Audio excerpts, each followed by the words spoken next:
पहिला त हामीले के भन्थ्यौँ भन्दाखेरि स्तन क्यान्सरको अपरेसन गरिसकेपछि लगभग 10 देखि 15% या त 20% दिदीबहिनीहरूलाई यो लिम्फेडिमा हुनसक्छ भन्थ्यौँ। त्यो भनेको हातहरू सुन्निने भनेर भन्छौँ हैन।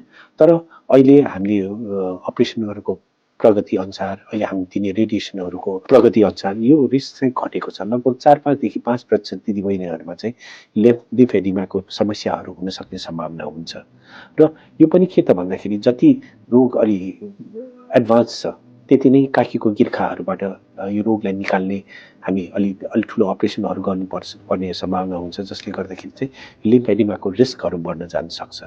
र अहिले के गरे भएको छ भने यस्तोहरूलाई चाहिँ प्राय लगभग 60-70% दिदीबहिनीहरूलाई त एक्सर्साइजहरूले हामीले एउटा स्टकिङ्सहरू लाउने यिनीहरूले पनि कम गराउन सक्छौँ।